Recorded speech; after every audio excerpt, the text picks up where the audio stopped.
வீட்டிற்கு கறி வாங்கி கொடுக்காத ஆத்திரத்தால் அலுவலக உதவியாளரை பணியிடை நீக்கம் செய்த நீதிபதி.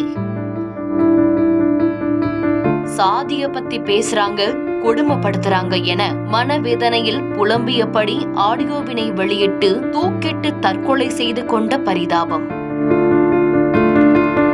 நீதி வழங்கும் நீதிமன்றத்திற்குள்ளும் சாதிய பாகுபாடா? என்ன நடந்தது? விரிவாக பார்க்கலாம் இந்த செய்தி தொகுப்பில். கன்னியாகுமரி மாவட்டம் நாகர்கோவில் பகுதியைச் சேர்ந்த நாகராஜன். இவருக்கு திருமணமாகி உமா மகேஸ்வரி என்ற மனைவியும் 2.5 வயதில் தஷ்வந்த் என்ற மகனும் உள்ளனர். 33 வயதான நாகராஜ் குழித்துறை நீதிமன்றத்தில் அலுவலக உதவியாளராக பணியாற்றி வந்துள்ளார். ஆதி திராவிடர் நலத்துறையின் இடஒதுக்கீட்டின் மூலம் பணிக்கு சேர்ந்த நாகராஜை அவர் பணியாற்றி வந்த நீதிமன்றத்தின் நீதிபதி தொடர்ந்து துன்புறுத்தி வந்ததாக கூறப்படுகிறது. அலுவலகத்தில் பணிபுரிவது மட்டுமல்லாமல் தனது வீட்டிற்கும் அனுப்பி வைத்து பல்வேறு பணிகளை செய்ய சொல்லி நீதிபதி நிர்பந்தித்ததாக கூறப்படுகிறது. மேலும் காலை 7 மணிக்கெல்லாம் நாகராஜை அலுவலகத்திற்கு வர சொல்வதோடு இரவு 10 மணிக்கு மேலாகவே வீட்டிற்கு செல்ல வேண்டும் எனவும் நீதிபதி அவரை வற்புறுத்தியதாகவும் கூறப்படுகிறது. காலையில 7:30 வேலைக்கு வர சொல்லி நைட்டு 10 மணிக்கு 11 மணிக்கு வீட்டுக்கு விடுவார். பிள்ளை மூஞ்சி கூட அவர் பார்க்க முடியாது, அந்த அளவுக்கு மன உளைச்சல் கொடுக்கிறாரு. இதனால் தனது மனைவி மற்றும் குழந்தையுடன் நேரம் செலவிட முடியாமல் நாகராஜ் வேதனை அடைந்துள்ளார். தனக்கு கொடுக்கப்பட்ட இத்தனை பணிகளையும் நாகராஜ் சரிவர செய்து வந்த நிலையிலும் நீதிபதி தொடர்ந்து கெட்ட வார்த்தைகளால் திட்டியும் துன்புறுத்தியும் வந்ததால் மிகுந்த மன உளைச்சலுக்குள்ளாகியுள்ளார். இது குறித்து தன்னுடன் பணியாற்றும் சக ஊழியர்களிடமும் குடும்பத்தினரிடமும் நாகராஜ் தினமும் கூறி அழுது புலம்பி வந்துள்ளார். இந்த நிலையில் கடந்த ஞாயிற்றுக்கிழமையன்று விடுமுறை என்பதால் நாகராஜ் வீட்டில் இருந்துள்ளார். அப்போது தனது வீட்டிற்கு கறி வாங்கி கொண்டு வருமாறு நீதிபதி கட்டளையிட்டதாக கூறப்படுகிறது. விடுமுறை நாள் என்பதால் வீட்டில் இருக்க வேண்டும் என கூறி கறி வாங்கி கொடுக்க நாகராஜ் மறுத்துள்ளார். இதனால் ஆத்திரமடைந்த நீதிபதி தான் கூறிய பணிகளை சரியாக செய்யவில்லை என கூறி நாகராஜை பணியிடை நீக்கம் செய்துள்ளார்.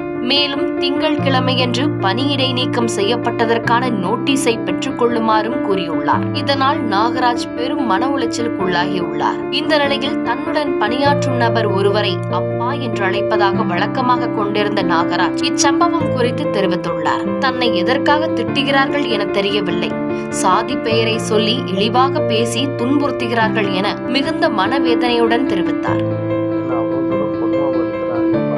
ஜாதியை பத்தி பேசுறாங்க, கெட்ட வார்த்தை போட்டு பேசுறாங்க, அந்த அளவுக்கு ஆபீசர் இருக்காருப்பா. எனக்கு மன உளைச்சலா இருக்குப்பா. என் வீட்டை நான் பார்க்கணும்ப்பா, என் பிள்ளைய நான் பார்க்கணும். மேலும் தனக்கு மனைவி குழந்தை இருப்பதால் வாழ்க்கையை பார்க்க வேண்டும், தவறுதலாக எதையோ செய்து கொள்ள போகும் மனநிலை வருவதாகவும் அவரிடம் தெரிவித்துள்ளார். இதனால் தன்னை பணியிட மாற்றம் செய்து விடுமாறும் அவரிடம் வலியுறுத்தியுள்ளார். திங்கட்கிழமை பணிக்கு வரும்போது இது குறித்து பேசிக் கொள்ளலாம் என நாகராஜிடம் அந்த நபர் தெரிவித்ததாக கூறப்படுகிறது. எனினும் சாதி ரீதியாக நீதிபதி கொடுத்த அழுத்தத்தினால் நாகராஜ் மிகுந்த மனவேதனைக்குள்ளாகியுள்ளார். இது குறித்து தொடர்ந்து சிந்தித்துக் கொண்டிருந்த நாகராஜ் மன உளைச்சலினால் வீட்டில் யாரும் இல்லாத நேரத்தில் தூக்கிட்டு தற்கொலை செய்து கொண்டுள்ளார். இந்த சம்பவம் குறித்து நீதிபதி மீது உரிய நடவடிக்கை எடுக்க வேண்டும் என கண்ணீர் மல்க நாகராஜின் குடும்பத்தினர் வலியுறுத்தியுள்ளனர். எங்களுக்கு என்ன நடக்காது, எங்களுக்கு தம்பிக்கு ஒரு நியாயம் கிடைக்கணும். அவன் வரதில்லை. ஆனா அந்த நீதித்துறையில எங்களுக்கு ஒரு நியாயம் வேணும். அவர் எங்களுக்கு ஒரு பதில் சொல்லணும். நீதி வேண்டி நீதிபதியை மட்டும் நம்பி நீதிமன்றத்தை பொதுமக்கள் நாடி வரும் நிலையில் நீதிபதியே சாதி ரீதியாக இழிவாக பேசி இளைஞர் ஒருவரை தற்கொலைக்கு தூண்டிய சம்பவம் பெரும் அதிர்ச்சியையும் ஆதங்கத்தையும் ஏற்படுத்தியுள்ளது.